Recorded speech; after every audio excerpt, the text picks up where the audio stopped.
Welcome to Inspiring Insurance. Our goal is to provide value to the insurance industry through real-life experiences from insurance professionals who have walked the walk. You can expect to hear story sharing, top tips, and practical advice to help you grow and succeed in your career. We hope you enjoy this episode's guest. Welcome back to Inspiring Insurance. We've got a special treat this week. We are going down into Adelaide. We are joined by the one and only Vicki Welsh. Vicki comes from 30 years in insurance. Yes, Vicki.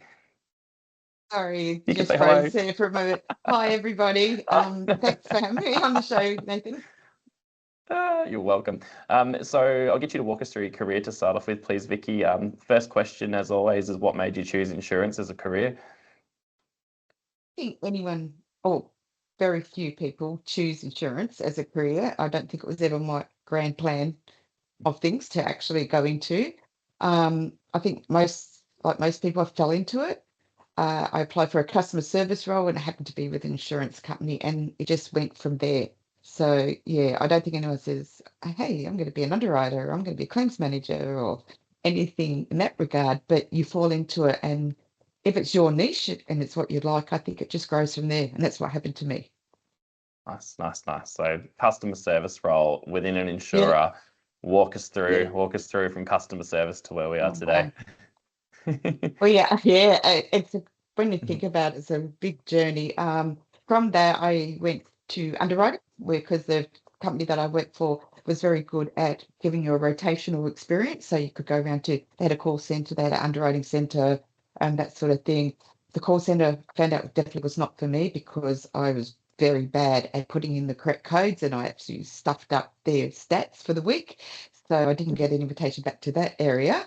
And I like to have a chat. So it's not necessarily the right set of skills for a call center. But when I went to the underwriting group, I sort of found my niche to start off with. So I started in underwriting, and I found I was really good at assessing risk.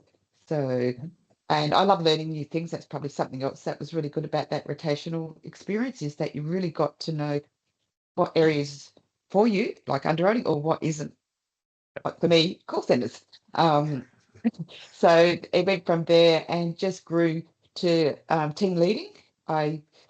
We had in one company I worked for, we had a split in the structure, and I became the underwriting renewal manager. It's a bit of a mouthful, but basically I looked after all the changes to insurance and any renewals. And from there to the state underwriter, then to the national underwriter when the company centralised to Sydney. I did that for 6 months. That was a great experience. That's where I think I really learned a lot of what I was capable of doing, because this was green people, real green people put into this underwriting centre to manage the nation's business. So it was that was huge. I actually got tickets. The funny story. I got tickets sent to me when I left. Like the ones you used to get at like the deli in the supermarkets, Yeah. and it had Vicki the Guru on it. I've still got them, and they actually gave me it's one of the farewell presents. Oh, nice. So yeah, it was a great laugh, and everyone took a ticket, and some have called on them. But from there, I stayed in team leading and underwriting, and then there was a restructure where I was made redundant. So 18 months later, though, I got a call back from the same company to become a claims manager. I'd never opened a claims file in my life. I couldn't understand why I got the call. But I think at that time it was more about the leadership capabilities and getting the team back together, and then the fact that I had no claims experience at all. And it's very different. Underwriting and claims is hugely different. But what I could do is I could work with people and organise teams. And that's how I found out I was good at changing things and improving things. From that, the roles went to National Claims Manager for Heavy Motor, and then it started to get into the continuous improvement and operations side of things. And that was just from putting my hand down.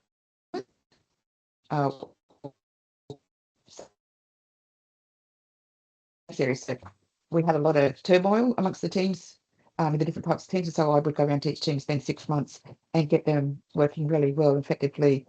And that led to the product owner and operations manager role for motor in general. So it's just that learning. It's been interesting when you reflect on it, to be honest. Yeah, wow. From a customer service officer to a product owner and operations manager. Yeah, So wow. You've done a lot. It's been a big I've done a career. lot. Yeah, I know you do forget because you're so interested in the journey and you're so Mm, interested in what's coming and what you're doing, mm, that you forget where you've been, which is really good because I always teach mm. my teams that reflection is a great tool because that's where you do recognize the progress that you made. Sure. Yeah, wow. What's been the career highlight for you? Oh, there's been it's been a lot, but a couple that really stand out for me was how my claims team managed Clone Debbie. Hmm. That hit Queensland and New South Wales because it was mainly heavy mode and we had a lot of the councils insured with us. We managed that ourselves and still kept our day-to-day business running, which I thought was incredible. We did get nominated for the Claims Award for that, so I thought that was pretty incredible. Amazing. In the product owner side of things, the development of the bots, and I know people get afraid of bots and AI and that, but I actually loved it. We ended up with 9 bots that developed that did a lot of the repetitive mundane things, compliance things like your 20-day notifications, things like that. We actually put 26,000 hours per year back into the business, and we Mm. never lost a person Oh, because of that wow. improvement. We just directed all that to customer service, which meant our front-facing people had more time to spend with the customers. Yeah, wow. That's So fascinating because you definitely see more of that being introduced into the claims divisions around the country at the moment. yeah. So obviously it saves you people time. Is there any other benefits that you found from implementing those bots? First one that we found is that business, as you know, claims fluctuate time to time, depending there's disasters, whatever may happen. Um, what we found is that the moment your resources get stretched, is that you fall into a backlog. Mm, Now, compliance issues and all that, there's no excuse. Backlog, whatever it is, you've got to stay compliant. It's one of our regulatory requirements.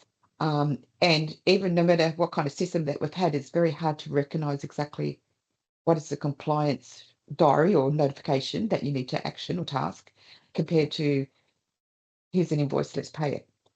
sure. So the 20-day compliance requirement was the first bot that we developed. His name was Arthur. We actually had a competition to name the bot. The teams got to name them. And that what it meant is that all our 20-day notifications went out on time or before time. Yeah, So wow. that was a huge thing because that was a big risk. Any of those 10, 20 days, all those notifications are a huge risk if you can't meet that obligation.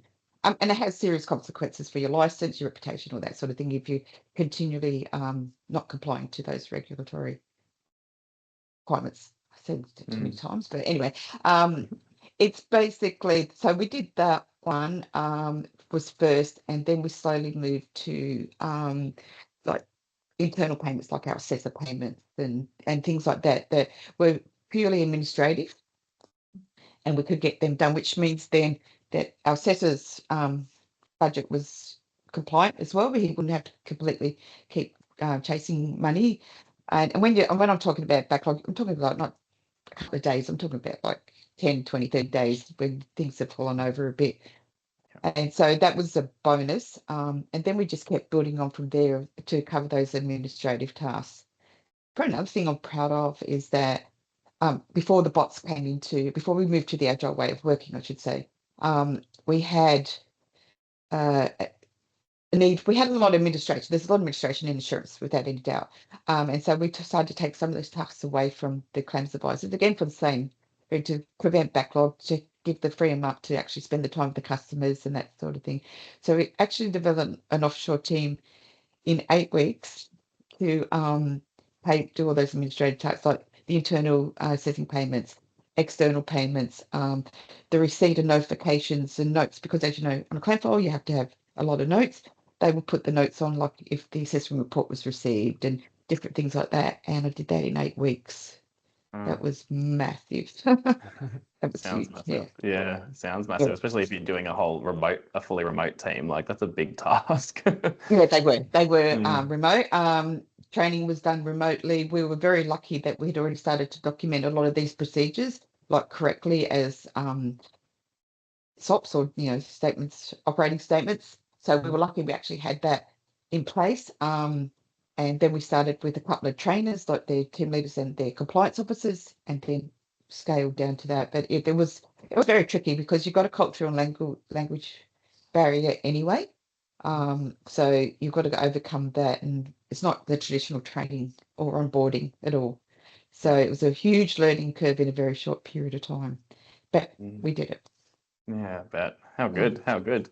Yeah. So, Vicki, you said in your little intro there, one of your strengths in leadership is you go into these underperforming teams, implement new processes, changes, and turn the team around effectively.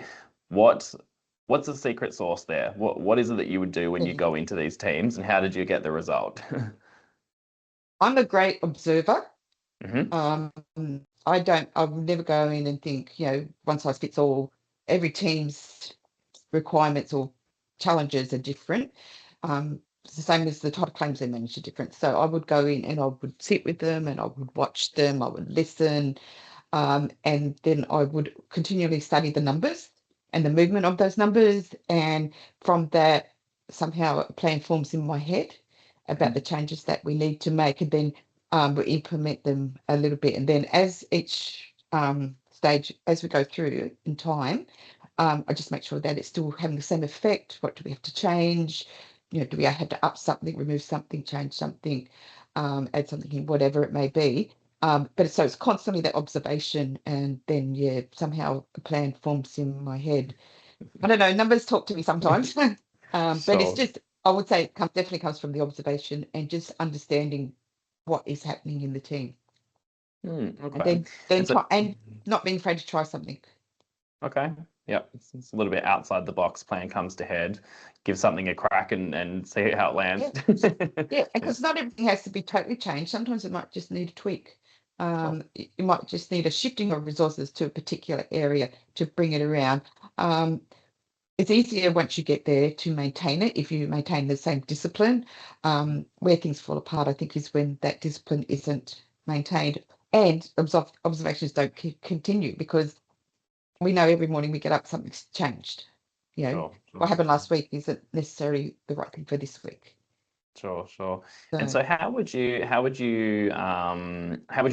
walk through this process with your team? Would it be individual conversations with everyone? Would you roll something out effectively to the whole team? What does that look like? I like to involve the team because I wasn't born with all the ideas. I mean, I get ideas and I get obviously some ideas from the observations that I make, but these are the people in the coalface, and they are the best source of information that you're going to have. They know what doesn't work most of the time. They might know always how to fix it, but they know that this is an obstacle, So I would do it as a group, and then I might organise workshops. And it's also like recognising the strengths of each of the people in the team. So you might divide them up into different areas and have them looking at different things. But I always like coming back as a group and everyone presenting what they've done. So the transparency for me is huge, very important. Because without that, that's when your whispers start and your fear creeps in, and the value, they've got to feel valued, the people. So if they're contributing to fixing this problem and they're not blamed for creating the problem, so there's none of that blame culture, they're usually on board and they actually usually enjoy it. And then you celebrate every time there's you've had a decrease in the backlog or a process has been improved, it's saved on X amount of time. Just celebrate all of it. Like I said, even with the bots, we let the people name them. So they've got their buy-in. Do like updates every week on progress, where newsletters made them a bit fun. It was all before AI. Much easier to do now. To say Copilot did this, but just to make sure that they were involved and felt valued, I guess is probably one of the biggest things to involve them. You get a buy-in, then things work a lot better. For sure. And so I guess following on from that, how do you motivate and inspire a claims team? Because claims teams, you do cop a fair bit, just in the nature of the role. How do you I guess continue a culture of motivation and inspiration? What's your secret weapon? What's your good with them? Just being positive about the change, myself, like showing that I actually believe in the change. Like I said, that open communication, celebrating, hey, look Yeah. what we did. This is really great, you know, whatever it may be. But for me, it's just talking positively. And if there is an obstacle or there is something that is in the way, let's talk about it. Hey, Mm. I mean, a problem shared is a problem solved, or halved, as I say. But someone may have a really good idea, and a lot of them are simple ideas, but they work. So let's try it. And, I've been game enough to try things, I guess, as well. Mm. And, feeling value. But yeah, I just like to involve people, be open and honest with them and positive about it. Yeah, Yep. we're doing something because we want to make things better for you. Not, Sure. I mean, the customer, I do believe in looking after people first, the people that you work with in your teams, because you look after them, they're going to look after the customers naturally. Mm. Sure. Makes And sense. that's really true. Yeah. So Mm. yeah, just staying positive and believing that we can make a difference is probably Yep. one of the strongest things. Yeah, cool. Thanks. And so you've obviously you started off in underwriting or call center back in the day, underwriting, claims, senior claims leadership. You've obviously seen a lot of change in the industry throughout your career. What's some of the biggest things that you've seen change? Definitely like the leaning towards AI is you could see that years ago coming in. I mean, like we started with those RPA bots, so just repetitive bots that needed code. So they still needed a human, but AI you can see coming a bit more. I think regulation is a huge thing. Not that it shouldn't be there, but I think sometimes we're very overcautious with regulation. It is restrictive. That's some of the biggest things. So that commission that was a few years back now, that put a massive load onto the insurance companies and I guess brokerages to have to comply. And not that it was a bad thing, but it was a lot of work and a lot more expense at a time when people were saying the insurance is getting ridiculously expensive. So there's some of the biggest change. Onshoring, offshoring, that's still happening a lot. A lot of companies are moving away from it. Some companies are moving towards it. That's a big change. The biggest one, everything is electronic now, of course. None of these props and claim. Oh no, brokers still like claim forms, I could say, but that is, and I think that's a good change. Yeah. To be honest, Yeah. they're probably some of the biggest ones. I think they may not sound a lot, but they've had a big impact. Yeah, I can imagine that. Yeah, that on that last point with claims files, I can imagine the days of pulling out the big filing cabinet and having to find your little manila folder and pull out your notes. To be honest, I was very lucky. I just missed that. At the time that I came into the claims manager, they had just moved to a system, online system. But funny thing is, some of the more senior claims advisors said they actually missed the paper files and they used to have them stacked around their desk. So and I thought, how do you even know which pile to go to and which was due and what was needed doing, and everything was paper. And we still had some of those files when we moved office once, and some of them were like this. And I just think, how did you do it? I mean, I don't understand. I mean, because on the underwriting side, we had moved electronically and got rid of proposal forms years ago. So to come back and see these historic paper files, it was really it was really funny. To be honest, I just couldn't imagine working. That sounds like chaos to me. Yeah, But absolutely. I guess one way it's what you're used to as well. Yep, for And sure. now I think now it's great. It's all online. Do practically everything online. Yeah, great. So claims can be one of those jobs that can be quite emotionally demanding. What was something that you did to support, I guess, the well-being and resilience of your team? Yeah. I used to make sure that we took time out.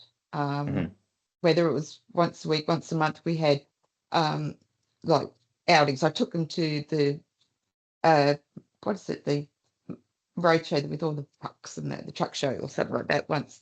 And they got to sit in the trucks that we usually would pay the money out for and things like that.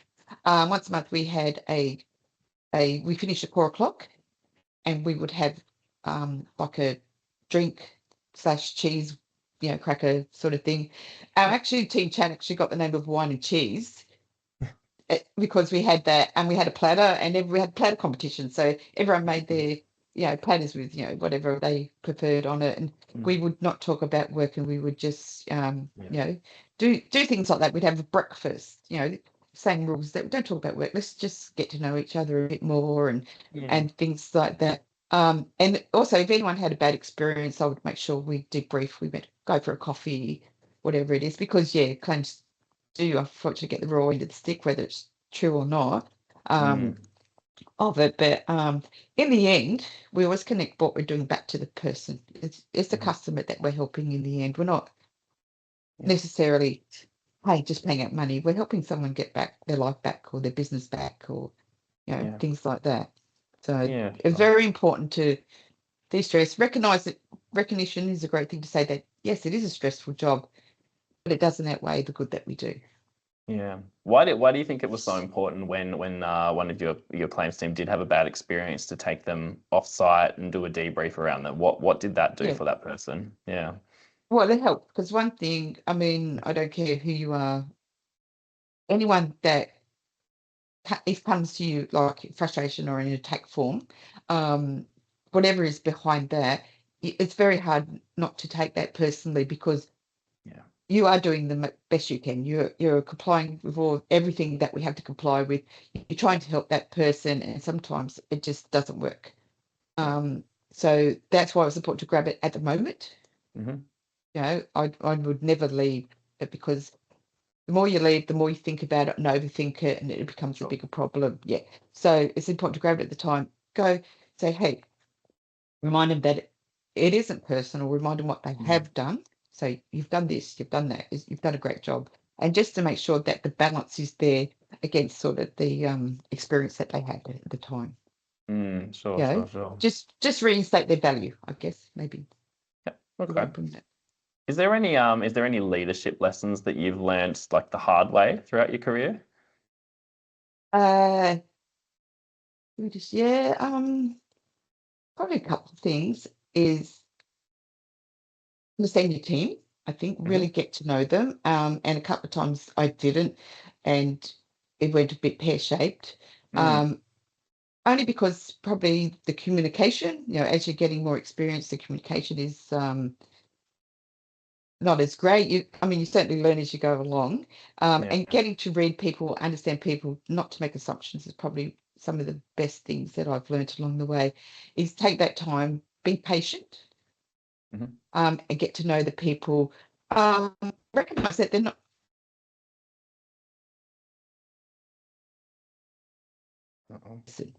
because they have different requirements.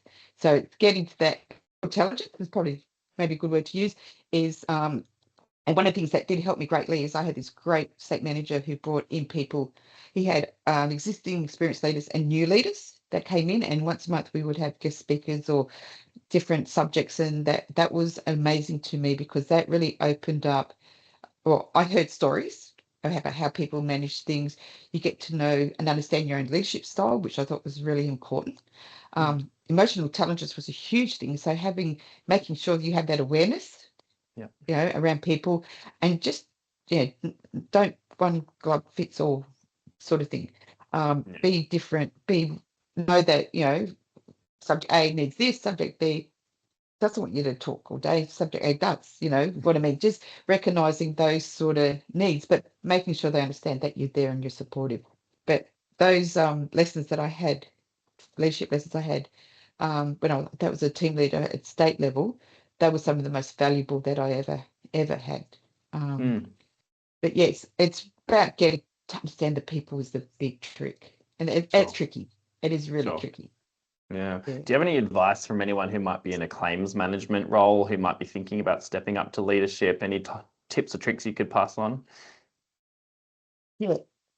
Get a mentor, without a doubt. Find someone that you admire, either in your own organisation or outside. Make it part of your development plan. If your company doesn't have a mentorship program, find someone you like, you admire, go and ask them.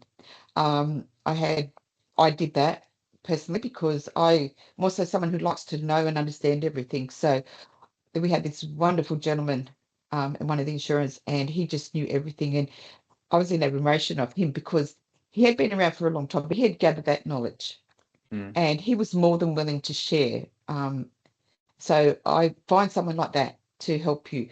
Put your hand up to go around to different areas and comments. Get to know the other areas. See what you like. I mean, I thought I was always going to be an underwriter because I'd worked in underwriting for so long. But when I got to claims, that was me. I loved it. Felt way more than underwriting, and someone who might be the opposite. But give it a go. See if your company has something like a intern program, like internal intern program, where you might go somewhere for 6 weeks. Yep. But ask it as part of your development plan. The more you know, the more you understand, the more experience and knowledge you'll get. But yeah, I love sharing knowledge. I think it's a huge thing. That's why I encourage asking of questions. Someone gave the knowledge to me, I'd give it to somebody else, So that's why I like the natural curiosity and learning. So give it a go. Just try, ask, but don't wait because it won't always get handed to you. Businesses get caught up in running the business, all the other stuff that's going on. And sometimes that development can fall to be a second cousin type thing. Push your own career. Ask us. Do it nicely, but find your mentor, find that person that's going to share their knowledge with you, and you're going to learn from that, and then start putting your hand up for things. Yeah, that's what I did before someone else does.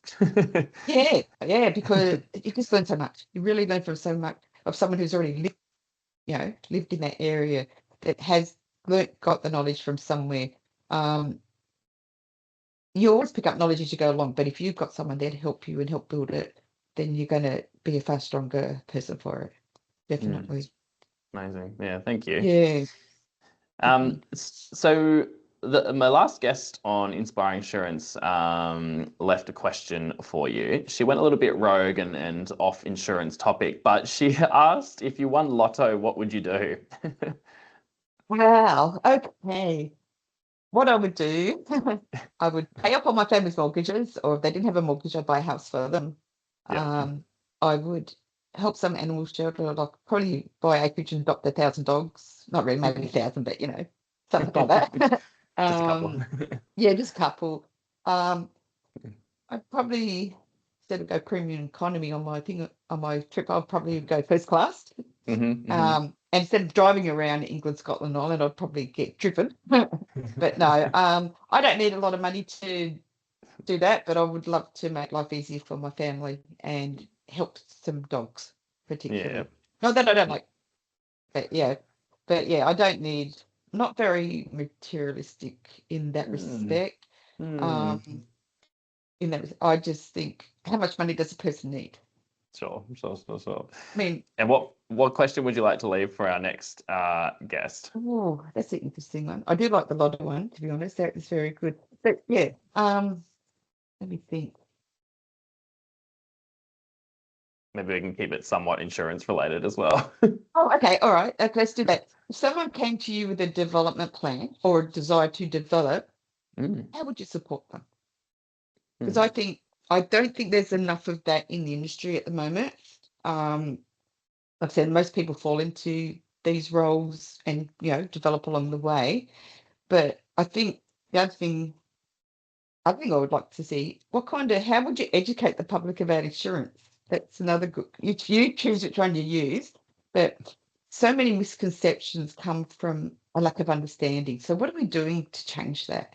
I mean, I've been yelled at and sworn at, unfortunately, so at times when something's not covered, but why didn't they know it wasn't covered?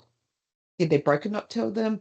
Did they not read I don't know anyone that really reads a policy document, but if covering their business or keeping their business operating during flood, or or income coming in during something like that, would they not ask the question? I really would love to educate the public a bit more so they lose that misconception that claims don't pay. We pay 99.5% of every claim we get. So But yeah, I'd like a. How would you go about educating the public on insurance? So Elizabeth's bad name is probably a good one. Yeah, love that. Thank Maybe. you. Well, Vicky, thank you so much for being this week's guest. I think this has been really, really good chat. Definitely lots of value there. I love your senior claims responsibilities you've had. Thanks for sharing your wise wisdom. So much appreciated. Thanks, Thank Vicky. you for having me. It's been great. Thank you very much. Thanks for you. Thanks for listening. A big thank you to our guest, and we hope you found some value from this episode's chat. If you enjoyed the episode, be sure to send it to a mate and hit follow so you don't miss what's next. I'm Nathan Anning, Director and Insurance Recruiter at Impact Talent Australia. Catch you next time.